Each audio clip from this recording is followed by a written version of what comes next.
my childhood wasn't horrible, but it wasn't what it should have been.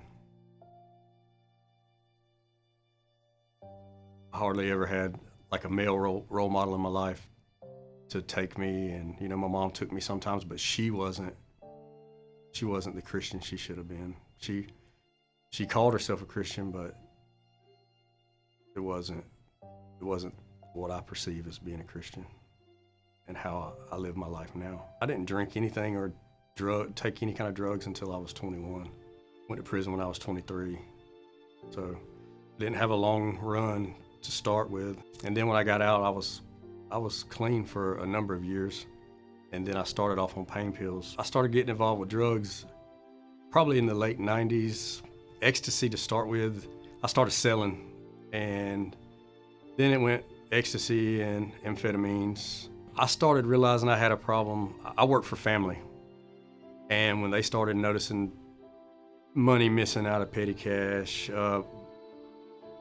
they fired me and they let me come back, and they would fire me and let me come back. My bills got behind. I lost my house. We built a house, lived in a house for 10 years, lost it. Lost cars, everything we touched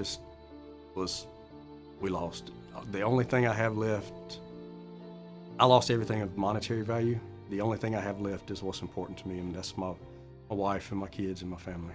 I learned about a better way from Bobby Dodd. My wife, she just got up one day and said that she had had enough of living the life that we were living. She got on the phone with Lisa Hensley at Potter's house. They put her in touch with Jessie, which is Bobby Dodd's wife. And she ended up going to Potter's house. And she was there for 18 months and graduated. So in that, Bobby kept trying to get me to come here. The first time was in February. I finally came in April. Everybody here to me is family. When I found out I lost my daughter, I talked to my father-in-law first. I mean, naturally, me and my wife knew, but then Brother Doug was the very first person outside of my immediate family that I called. I didn't know what I was getting to when I came to A Better Way, but I got here. I'll never forget, it was Easter night, probably 11:30 at night, and all I seen was like the big houses, and I could kind of see the pool, but I just went to the admin office downstairs, and I didn't really see much until like the next day. And then when I got up, I realized that I was at a good place. It's nice. When I got up the next morning, they kind of let me sleep in just a little bit. And I get up and I start asking questions, and it's before 8 o'clock, and we can't talk before 8 o'clock. The guy in the room is like, "Man, you can't be talking right now." So I get mad at him. I'm ready to fight him. I'm like, "Man, I don't know what y'all doing around here, but I don't want to be here." But a little bit after that, I kind of settled in and kind of got in a routine. A week or two, it took a little while to get in the routine. As I was struggling with being here, and I kept asking God to give me a sign. Please give me a sign. I prayed for it. We made phone calls on Fridays. I'll never forget. I called home on a Wednesday and talked to my daughter sitting over there. And she said, "Daddy, I want to tell you a story." This was on a Friday, and I had just prayed to God Wednesday to let me know that I needed to be where I was at. And she said, "Just imagine if we're riding down the road and we pull up to a stop sign and we go the wrong way. We come back and we go the wrong way again. But then finally we go down the right road." And she said, "Daddy, that's why you're where you're at now. You made a couple wrong turns, but you're headed in the right direction." When I first got to A Better Way, the structure was something I had a hard time dealing with. I've lived my life wild and free and the way I wanted to. And coming here, you can't talk before 8 o'clock. You got to line up. Your shoes have to be a certain way. Your bed has to be made a certain way. But in the end, I grew to appreciate that structure because I need that structure in my life to continue being the man that I need to be. The brotherhood at A Better Way it's different. When I got here, I wasn't used to, I guess you would call it affection. I don't know. I thought that we loved our family, me and my wife, and really we probably was just holding each other hostage and holding our kids hostage and using them against one another, me using them against my wife and her against me. But coming here, man, people hug and they just care for each other. It's a family. It's it's all rooted around Jesus, man. The love Jesus has for us is what teaches us to love our neighbor, and that's the example that he sets for us. I remember the morning we got up to go to Florida. We got up early, and we was packing the van up, and I forgot what time we were supposed to leave. We were supposed to leave about maybe like 11 o'clock, but we had everything packed and ready to go, and we left early, and we got down to eat a little early. I think Brother John got a little mad because we left early because he's got everything timed out and planned just right. And we get down there, it's cold, it's raining, but that didn't stop us from having fun. We got out, as soon as the day we got there, we got out on the beach, and me and Randy Castor, we swam out as far as we could, just enjoying life. He's from Florida, and we stay at the beach a lot, and it was good to get away from A Better Way for a while. It was good to spend time with Brother John and Miss Lindsay and his family, and it was nice to have devotion, kind of break up the monotony of what goes on at A Better Way day in and day out. Maybe like a mini vacation. We got to fish. We went out to eat. We ate good. Just camaraderie with brothers. It was a good thing.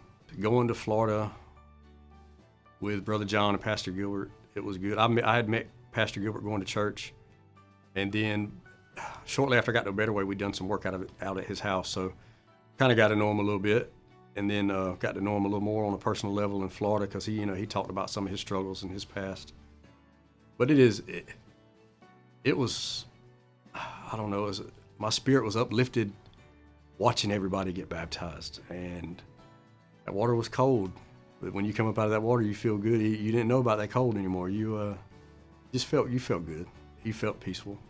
It felt like you have accomplished something, and you just washing away your old life and stepping out into your new life.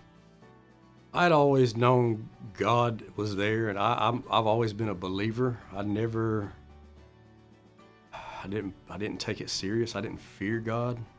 I had a hard time with the thought of fearing God because of how he's always had his hand on me. He's always helped me. How can you fear somebody you feel like helps you and has got his hand on you and guiding you?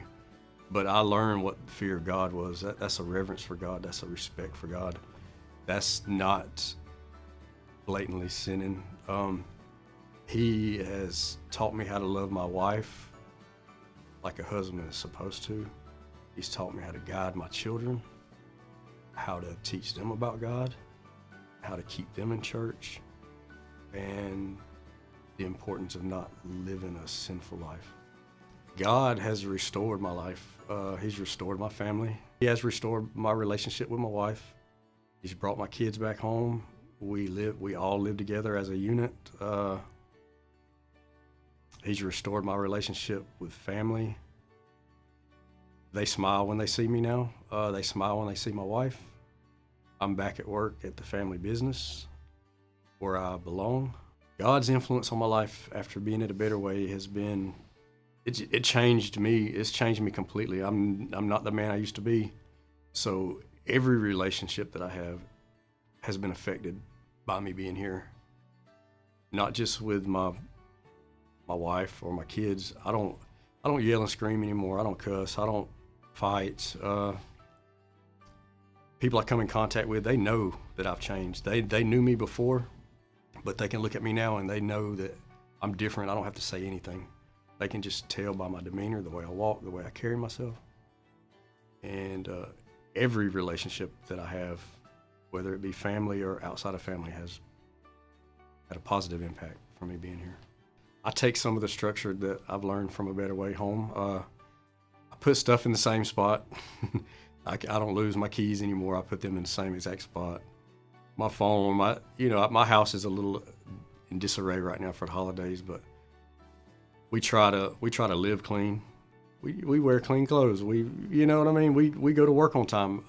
We're very punctual. I'm the first one at work in the morning.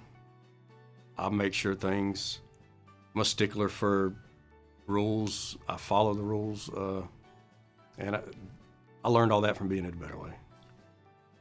A Better Way has taught me the importance of having a close and personal relationship with Jesus. And in that has taught me how to live my life as a Christian, taught me how to love my wife and my children, not as property, but as family. And just taught me, a better way has taught me the importance of having structure, getting up early in the morning, reading your Bible. Taught me how to be a man. I didn't know how to be a man. As a Christian man, it's our job to teach our children about Jesus. It's our job to take our children to church. It's our job to teach our kids the Word and not to sin and not to talk about people. And a better way just helped me get a firm foundation to get out in life and be the man God intends us to be.